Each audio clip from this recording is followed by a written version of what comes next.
All right, guys, sorry I'm not with you. I'm in a meeting while we're talking about this very important topic of sleep, right? It is something we all definitely know what it is, and I'm sure we all definitely love it. At least I know that I love it. But what is it actually? It is a temporary, periodic state of reversible unconsciousness, right? It's a time when we are unconscious, our body and our brain are still functioning, but we are not actively and independently controlling what is happening, right? Some interesting little sleep things. You're not writing these down, okay? Right? Typically, you don't know that you're in sleep until you leave it, right? Even though we sleep, please keep in mind that your brain never shuts down. Yes, the activity of your brain is different while you're sleeping than it is when you're awake, and we'll look at that later when we look at the sleep cycle. But do know when you sleep, your brain does not shut down. Your brain is still functioning and doing very important things for you. There's this thing called habituation, and that's our ability to ignore information that we don't find that important. So with that, and we'll talk about this explicitly later, right? Sometimes cars outside of your window, a passing train, sounds that are pretty regular are not going to wake you up. However, right, the sound of someone saying your name or a baby crying or a child saying your name is much more likely to wake you up, particularly obviously if you're a parent, which you guys shouldn't be experiencing maybe for at least another 8 to 10 years. So, but when you get there, you can, if you get there, you can think, hey, Miss Harding told me I would wake up very easily at the sound of my kid's voice. Okay. The fact that you consistently move around at night, but typically you don't fall out of your bed. Yeah, I know we all fall out of our bed at some point in time. But for the most part, you probably haven't fallen out of your bed since you were like a little kid and you first started sleeping like in a regular bed without rails or anything like that. We have this weird two-track mind. And so even though you aren't aware and consciously recognizing the space that you are in within your bed, your brain is still processing and taking care of all of that while you're sleeping. So thank you very much. You don't fall out of your bed every night. If you do, well, you might want to seek some assistance in that matter. Okay. So with that, what I would like to take you guys to do is to take about 2 minutes. I'll just kind of sit here and be quiet for 2 minutes. And I want you to turn to the person sitting next to you or behind you or next to you. Don't get up and move around, just person that's near you. And I want you guys to take 2 minutes and talk about why it is that you think we sleep. What are some important functions of sleep? And just write them down in your notebook. All right. Your 2 minutes starts now.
Ding, ding, ding, ding, ding, ding, ding, ding, ding.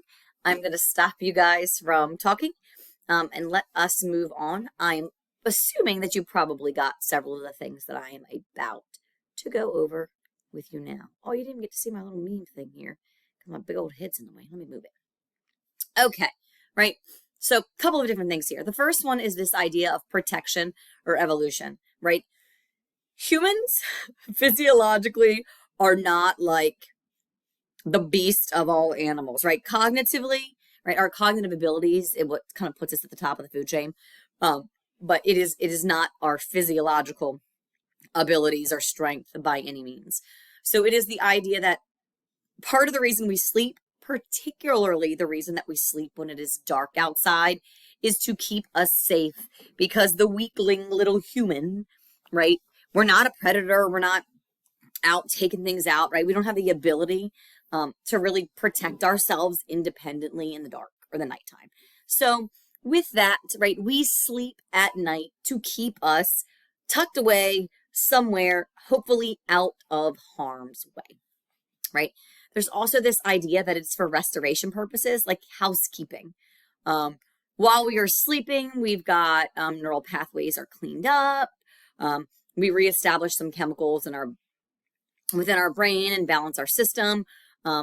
Our body, actually, interesting thing that kind of links to the bottom with growth, we produce more growth hormone at night while we're sleeping, right? So there is this idea that your body and your brain particularly really are doing some cleaning up, cleaning out, determining what is relevant, what is important, what things can we just kind of sweep away. We don't really need those anymore, versus which things we probably need to store or utilize for further access or use at a later point in time, right? That links us to a memory aid. There is tons of research that demonstrates if somebody is sleep deprived or not getting enough sleep, whether it's a short period of time or a long period of time, memory suffers. And because we see such huge correlations between sleep and memory, right, it does provide some insight that sleeping is providing some type of vital function that is linked to our memory capacity, right? It's not actually a lie that one of the best times to study is a few minutes before going to sleep. That is assuming that you're going to sleep at a decent time and you're not staying up till 2 a.m. studying, right? So please keep that in mind. Ms. Harding is not saying stay up till 2 a.m. and study. I'm saying don't stay up any longer than 10 o'clock, but give yourself a little bit of studying, because that will be fresh in your mind and your brain will actually process that information while you're sleeping. Again, we've seen tons of correlations with sleep and creativity, and people who are better rested have higher levels of creativity or the ability to think innovatively outside the box, have some of those divergent thinking type things that we talked about in our cognition unit. And then I already kind of talked about this. It's a really, really important component of growth. In part, this is why if we think about little tiny people, right? When infants are born, they spend almost their entire day sleeping, right? Literally, they're sitting almost all day sleeping unless they're up for a short period of time to eat, because they are directly engaged in being bathed or their diapers changed or something like that. And as a kid gets a little bit older, right, they start sleeping less and less. But even then, right, it is very, very normal and very, very acceptable, right, that younger kids are definitely having more hours of sleep. And that is because they are growing. Everything is so new that their body needs that recuperation and cover time. Also demonstrates that the pituitary gland releases more growth hormones. So we're talking about physiological growth when a person is sleeping than they do when they are awake. And so that's another vital component, especially in those early months or years, that kids need to have more sleep. Yes, it is a cognitive thing, but also physical thing. They need the sleep. Okay. All right. So let us look at some other sleep related topics. Right. So we all have a circadian rhythm. I'm discussing it here in relation to your sleep cycle. It's about a 24 to 25 hour cycle of bodily functioning. I do want you to recognize that the circadian rhythm is not just about your sleeping and waking cycle. It's also about when you're hungry and when your body feels the need to pee and poo and all of that jazz. Circadian rhythm regulates your body temperature, because your body temperature does fluctuate some throughout the day. So, right, all of those basic biological functions are controlled by your circadian rhythm. We are discussing them here because they are one of the major factors that talks about sleep.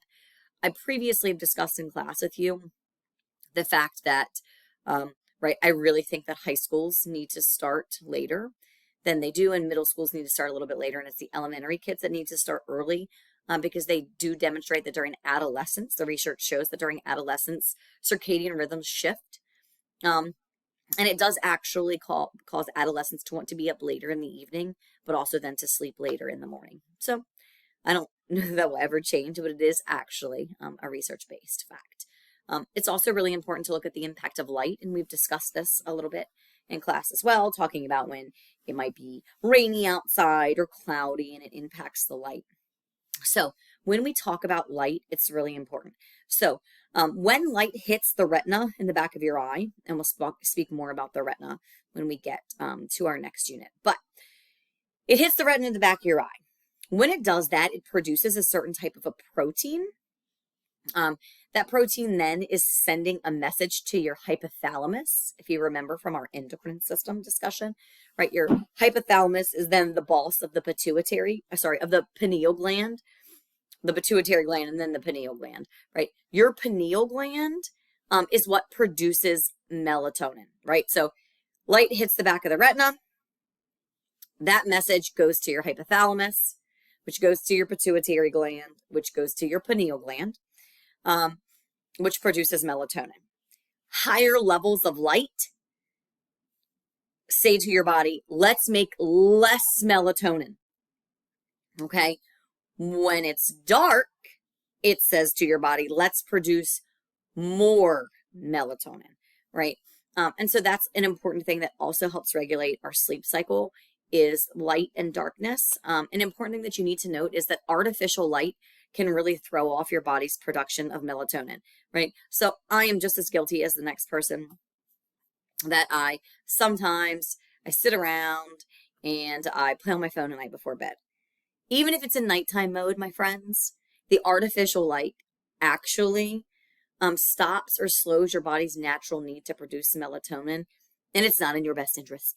So, talking as much to myself as you, put that stinking device away, dim the lights, and chill a little bit before you're trying to go to bed.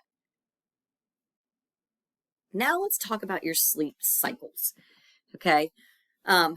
We go through a 4-stage sleep cycle every night. It only says non-REM 3, but it is 4 stages, okay? Each cycle lasts on average about 90 minutes. Keep in mind, though, every single cycle is not 90 minutes. Some cycles are a little bit shorter. Some cycles are a little bit longer for this overall average of a 90-minute sleep cycle, right? So if you're asking yourself, well, how do we know we have an average of a 90-minute sleep cycle? We know because of one of the tools that we talked about the other day, and that is the EEG, and then some other modern technologies. But for the most part, a lot of sleep research has been done with an EEG. So this is just one version, but one of the things that they do when somebody has a sleep study, right, is they hook this up so they can measure both brain activity as well as your heart rate and your breathing and all of those types of things. And so they use this information, and there's been tons and tons, years and years of research that has allowed us to determine that there are these basic 4 stages of sleep cycle, and we're going to go through each one of them here. Okay? All right. So before we do that, I want us to look at brain waves and this readout or this image of the EEG and what the EEG looks like. Right? So I showed you one of these the other day. So this is typically what your brain waves look like, or your brain activity when you're awake. This is non-REM stage 1. So, right, you're getting drowsy, you're getting ready to fall asleep. Okay. This is falling asleep. This is getting into stages of deep sleep. And then this is REM sleep. You'll notice that REM sleep looks very similar to awake in stage 1. Stage 1 is the falling asleep stage. Okay, so if we look at that, there's some important terms, right? Alpha waves are what we call awake waves. When you're awake, you have alpha waves. We notice in stage 2 here, this little thing, that's called a sleep spindle. So once you are actually just in like regular sleep, not deep sleep, not falling asleep, regular old sleep, you have these random bursts of activity. And that's pretty typical of basic sleep. And then you'll notice when we look at stage 3 or non-REM delta waves, right? Deep sleep delta waves. They are much like bigger waves, right? Because your brain activity has slowed down a bit when we look at that. All right. With that, I want you guys to pause a second. All right. Take a minute, take 1 or 2, get up, walk around. stretch your legs, and then come back and we will finish the rest of this lecture video.